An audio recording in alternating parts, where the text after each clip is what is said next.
Assalamualaikum warahmatullahi wabarakatuh. Salam jumpa kembali bersama saya Ki Jabar Wisnu.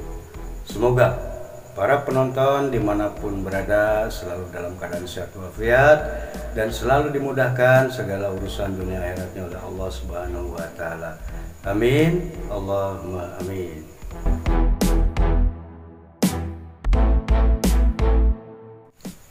Pada episode yang ke-73 ini, izinkan saya ingin berbagi cerita pengalaman pribadi yang mengandung misteri, dikemas ke dalam sebuah video yang saya beri judul Terbebas dari Himpitan Ekonomi Setelah Melakukan Ritual Surah Al-Ikhlas. Bahkan saya seperti bermimpi karena terbebas dari hutang 30 juta rupiah. Wow, tidak sedikit itu. Bagaimana kisahnya? Silakan simak videonya sampai habis.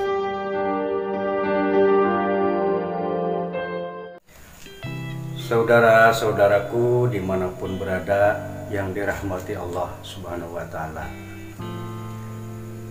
saya berpendapat bahwa setiap manusia pasti akan mengalami pasang surutnya ekonomi, karena setiap manusia akan memiliki sejarah masa keemasannya dan masa sulitnya. Begitupun dengan saya. Pada kesempatan ini ingin saya berbagi pengalaman misteri ketika saya mengalami kondisi betul-betul di masa sulit. Awal kisahnya kisaran tahun 1997 sampai 1999 lah, kisarannya itu kurang lebihnya. Awalnya saya membangun sebuah perusahaan ya dengan modal patungan lah dengan teman. Ya alhamdulillah usaha itu berjalan selama 1 tahun, tidak ada hambatan, bahkan selalu mencapai target-target profit setiap bulannya. Nah, ketika waktu itu masa reformasi sekitar tahun 98-an lah, akhirnya perusahaan yang saya bangun tersebut mulai menyusut karena memang kondisi ekonomi itu betul-betul sedang terpuruk karena zamannya moneter waktu itu. Sedangkan saya itu di dunia perkreditan, waktu itu ya sempat bermain di elektronik, di sembako dan sebagainya. Jadi penagihan-penagihan banyak yang nunggak. Akhirnya singkat cerita ya perusahaan bangkrut lah. Nah, berawal dari perusahaan bangkrut tersebut karena modalnya adalah modal patungan dari teman, dan memang ya kesalahan saya memang tidak ada sebuah komitmen awalnya. Jadi komitmennya hanya ketika bagi hasil saja, tapi ketika terpuruknya tidak dituangkan dalam sebuah perjanjian. Ya sehingga ya pada akhirnya ya saya lah yang harus menanggung risiko semuanya. Baiklah, saya tidak jadi masalah, saya bertanggung jawab, saya tidak lari. Akhirnya saya harus mengembalikan uang teman yang diinvestasikan ke perusahaan, padahal perusahaan dibangun bersama. Tapi ketika manisnya ingin dibagi rata, pahitnya ingin saya yang nanggung. Ya sudah, tidak jadi masalah.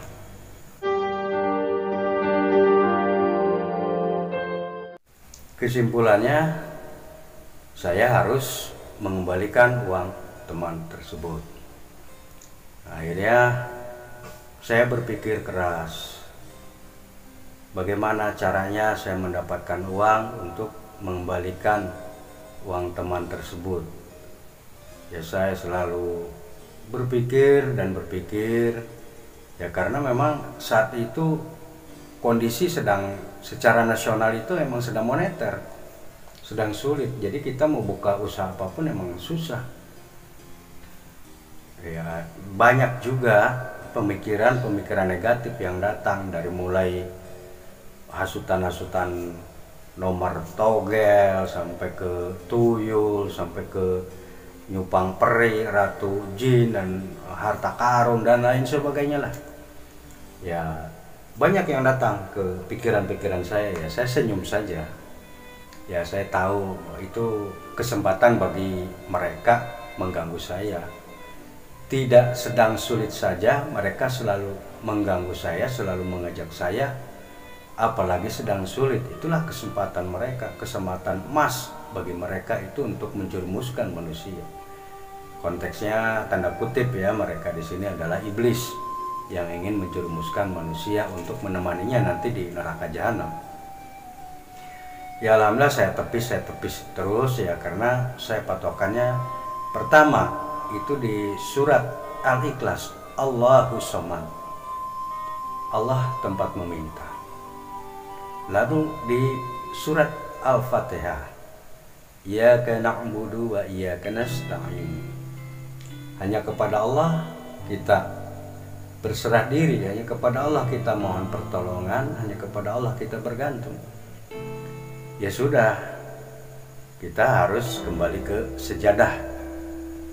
Jadi ketika pikiran saya galau, kacau, semrawut, hati dan pikiran berkecamuk tidak karuan, seolah-olah saya ini buntu, tidak mendapatkan solusi, ke depan, ke belakang, ke kanan, ke kiri, mentok semua, sehingga ya yang ada adalah gelap. Ya, pada saat itulah saya langsung ambil tindakan melakukan ritual, karena saya harus munajat, harus memohon kepada Sang Pencipta, karena otak saya sudah tidak mampu lagi untuk berpikirnya. Lalu saya lakukan ritual, dimulai puasa sunnah itu hari Selasa Pahing, Selasa, Rabu, dan Kamis, 3 hari saya puasa ya seperti puasa Ramadan, namun buka puasanya cukup nasi putih sama air bening saja, yaitu sih bebas, mampunya kita makan, sekenyangnya kita minum, bebas. Nah, setiap pada sholatnya saya selalu membaca suratul Ikhlas minimal 100 kali, dan di malam harinya jam 12 teng saya melakukan sholat hajat 4 rakaat. Jadi di rakaat pertama setelah baca Fatihah saya membaca suratul Ikhlasnya 11 kali. Rakaat kedua pada Fatihah saya membaca suratul Ikhlasnya sebanyak 21 kali. Lalu at-tahiyat awal. Kemudian kita bangun lagi di rakaat ketiga. Pada Fatihahnya saya membaca Al-Ikhlas sebanyak 30 kali. Ya, kemudian di rakaat keempat pada Fatihah saya membaca suratul Al-Ikhlas sebanyak 41 kali. Setelah salam, lalu saya tawasul atau saya kirim hadiah-hadiah ke para nabi, ke para wali, ya, ke para syekh-syekh, guru-guru kita, orang tua kita, ya, saudara-saudara kita, termasuk ya sedulur-sedulur batin kita, dan kepada khadam suratul Ikhlas. Itu ada 5 khadam suratul Ikhlas yang saya tahu, ya mungkin banyak tapi yang saya tahu cuma 5. Lalu selesai saya melakukan tawasul, kemudian saya membaca Al-Ikhlasnya sebanyak 1001 kali, dan itu rutin setiap malam saya lakukan. Jadi setiap selesai sholat yang saya mohon itu adalah rizki. Saya mohon diberikan rizki yang secepat kilat, ya intinya rizki tersebut cukuplah untuk menutupi utang-utang saya gitu. Jadi saya mohon kepada Sang Pencipta untuk diberikan rezeki guna untuk membayar hutang. karena saya tahu hutang itu hukumnya berat, jangankan puluhan juta, waktu itu kisaran nilainya 30 juta. Kita punya hutang 100 rupiah saja itu hukumnya kan wajib kita membayar. Ya, makanya saya selalu berusaha bagaimana caranya supaya saya bisa menutupi hutang-hutang tersebut. Singkat cerita, selesailah ritual. Nah, inilah kejadian misterinya, kejadian anehnya.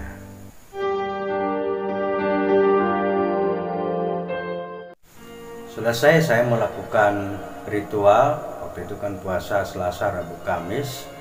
Nah, pas di hari Sabtunya, Sabtu malam Minggu ya, pokoknya itu di hari Sabtu kalau tidak salah itu pada sholat asar kalau tidak salah. Teman saya tersebut itu datang ke kantor saya berikut dengan istrinya. Wah, otomatis namanya saya punya utang lah istilahnya kan ke dia. Yang ada di pikiran saya, waduh ini gimana saya ngomongnya, karena dia itu sudah berkali-kali istilahnya nagih lah gitu ke saya, dan itu udah berjalan berapa bulan saya belum bisa nyetor. Nah, ketika saat itu datang beserta istrinya, hati saya, pikiran saya, wah udah tidak karuan. Artinya saya mau bicara apa lagi gitu. Saya sudah berpikir keras, saya istilahnya secara usaha lahiriah sudah saya lakukan. Saya coba untuk utang pinjam ke teman-teman yang lain lah, barangkali untuk tutup lubang ini lubang istilahnya, tetap saya nggak dapat. Sampai akhirnya saya melakukan ritual juga, yaitu merupakan sebuah usaha batin saya, karena saya semangat, saya berniat ingin membayar hutang. Saya tidak mau mati meninggalkan hutang. Jadi saya berusaha sekuat tenaga, semaksimal mungkin jiwa raga saya kerahkan untuk mendapatkan uang supaya mampu membayar. Sebelum saya berbicara, mungkin kawan saya dan istrinya itu sudah menangkaplah gelagat saya dalam kebingungan. Mereka langsung mengutarakan maksud dan tujuannya datang ke tempat saya tersebut, yaitu berikrar. Mereka bilang bahwa saya disuruh tenang, jangan memikirkan lagi perkara hutang piutang, katanya seperti itu. Karena keduanya mengatakan bahwa mereka itu ikhlas ridho membebaskan hutang tersebut. Ya saya setengah tidak percaya. Kenapa? Masalahnya ini bukan uang 100, 200 atau 10.000, 20.000. Ini 30 juta. Kok Masya Allah. Saya bilang ini beneran. Ya katanya bener, serius. Ya serius itu. Saya sampai saya sujud, saya istilahnya sama Allah Subhanahu wa Ta'ala, ya Allah, saya mungkin inilah jawaban doa saya. Ya karena yang ada dalam pikiran saya sebagai manusia cuma satu, cara membebaskan hutang, yaitu dengan cara ya kita melunasinya, ya itu yang saya pikirkan. Ternyata Allah kan memiliki banyak cara. Ya salah satunya ya cara seperti itu. Ternyata teman saya itu suami istri datang mengikrarkan. Bagaimana saya wah pokoknya berkecamuk lah, itu perasaan campur aduk antara percaya dan tidak percaya, antara senang, antara sedih dan lain sebagainya. Ya sedihnya sebenarnya saya tidak mau cara seperti itu, saya pengennya ya bayar, namanya utang saya pengen bayar, bukan itu tidak saya harapkan, bahkan tidak pernah terlintas hal seperti itu. Ternyata Allah menghendaki lain. Ya sudah, akhirnya saya ucapkan banyak terima kasih kepada beliau-beliau yang sangat luar biasa, hati dan pikirannya selembut sutra. Kok bisa seikhlas itu membebaskan hutang? Masya Allah, ini manusia apa malaikat, kata saya sampai seperti itu, karena tidak percaya ya kok hatinya sangat baik sekali. Bagi orang lain mungkin uang 30 juta itu kecil lah, tapi bagi saya 30 juta itu waduh, Masya Allah, uang yang sangat banyak sekali. Makanya yang saya rasakan itu, ini mimpi apa enggak gitu kan, sampai saya cubit-cubit gitu badan saya, tapi sakit. Ya berarti ini beneran. Ya karena bagi saya itu mustahil gitu, di zaman modern seperti ini kok ada orang yang hatinya selembut itu gitu.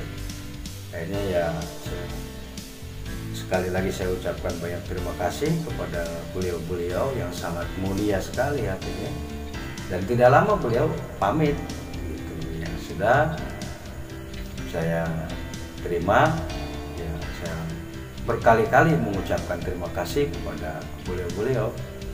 Semoga Allah menggantinya berlipat ganda.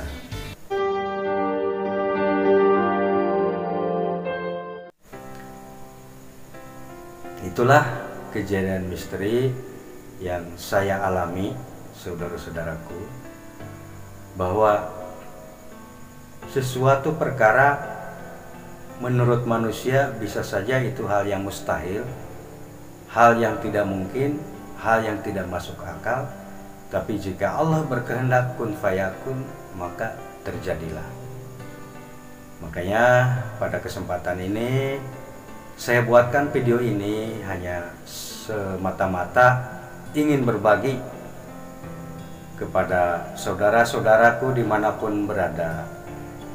Ketika kita menghadapi kesulitan, himpitan ekonomi, jangan putus asa. Segeralah kita kembali ke sejadah, supaya pikiran kita tenang, hati kita tentram. Adukan segala perkaranya kepada Sang Pencipta. Karena Allah menciptakan manusia itu adalah untuk beribadah, bukan untuk mencari solusi. Persoalan datang dari Allah, solusi pun akan datang dari Allah. Tugas kita bukan mencari solusi, tugas kita adalah ibadah. Makanya ayo kita lebih dekat lagi dengan Sang Pencipta melalui hati kita, melalui rasa kita. Jangan lupa untuk selalu zikrullah. Demikianlah kisah singkat yang dapat saya sampaikan. Mohon maaf apabila ada kesalahan dan kekurangan dari diri saya. Wabillahi taufiq wal hidayah. Wassalamualaikum warahmatullahi wabarakatuh.